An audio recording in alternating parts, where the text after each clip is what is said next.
ಪ್ರತಿ ಟನ್ ಕಬ್ಬಿಗೆ 3,500 ದರ ನೀಡುವಂತೆ ರೈತರು ನಡೆಸುತ್ತಿರುವ ಹೋರಾಟ ಗುರುವಾರ ರಾತ್ರಿ ವಿಕೋಪಕ್ಕೆ ತಿರುಗಿದೆ. ರೈತರ ಖಡಕ್ ಎಚ್ಚರಿಕೆ ಮಧ್ಯೆಯೂ ಕಬ್ಬು ನುರಿಸುವ ಹಂಗಾಮು ಆರಂಭಿಸಿದ ಮುಧೋಳ ತಾಲೂಕಿನ ಸಮೀರವಾಡಿಯ ಗೋದಾವರಿ ಶುಗರ್ಸ್ ಆವರಣದಲ್ಲಿ ನಿಂತಿದ್ದ 140ಕ್ಕೂ ಹೆಚ್ಚು ಟ್ರ್ಯಾಕ್ಟರ್ಗಳಿಗೆ ಬೆಂಕಿ ಹಚ್ಚಿ ಆಕ್ರೋಶ ವ್ಯಕ್ತಪಡಿಸಿದ್ದಾರೆ. ಕಬ್ಬು ಬೆಳೆಗಾರರ ಹೋರಾಟ ಗುರುವಾರ ರಾತ್ರಿ ಮತ್ತಷ್ಟು ಬಿಗಡಾಯಿಸಿದ್ದು ಪರಿಸ್ಥಿತಿ ವಿಕೋಪಕ್ಕೆ ಹೋಗಿದೆ. ಸಮೀರವಾಡಿಯ ಗೋದಾವರಿ ಶುಗರ್ಸ್ ಆವರಣದಲ್ಲಿ ಕಬ್ಬು ತುಂಬಿಕೊಂಡು ನಿಂತಿದ್ದ 140ಕ್ಕೂ ಹೆಚ್ಚು ಟ್ರ್ಯಾಕ್ಟರ್, ಲಾರಿಗಳಿಗೆ ಬೆಂಕಿ ಹಚ್ಚಲಾಗಿದೆ.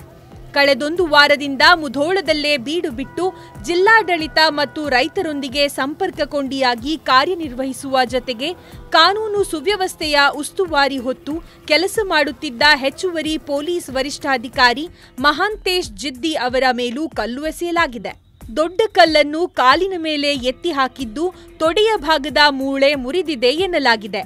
ಕೂಡಲೇ ಅವರನ್ನು ಮಹಾಲಿಂಗಪುರದ ಆಸ್ಪತ್ರೆಗೆ ದಾಖಲಿಸಿ ಪ್ರಾಥಮಿಕ ಚಿಕಿತ್ಸೆ ನೀಡಲಾಯಿತು. ಬಳಿಕ ಬಾಗಲಕೋಟೆಗೆ ಕರೆತಂದು ಚಿಕಿತ್ಸೆ ನೀಡಲಾಗುತ್ತಿದೆ.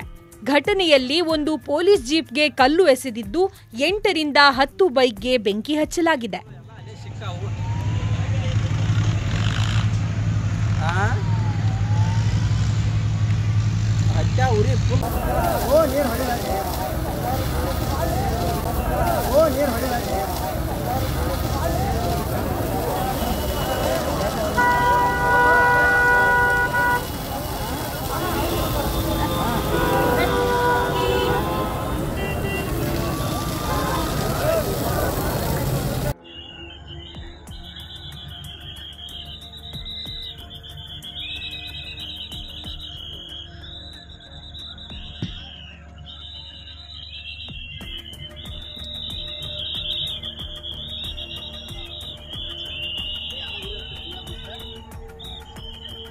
ಗಾಡಿ ಎಲ್ಲ ಕಬ್ಬಿ ಗುರಿ ಹಚ್ಚಿಬಿಟ್ಟಾರೆ.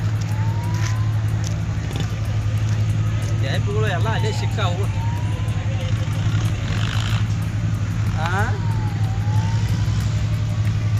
ಹಚ್ಚ ಉರಿ ಫುಲ್.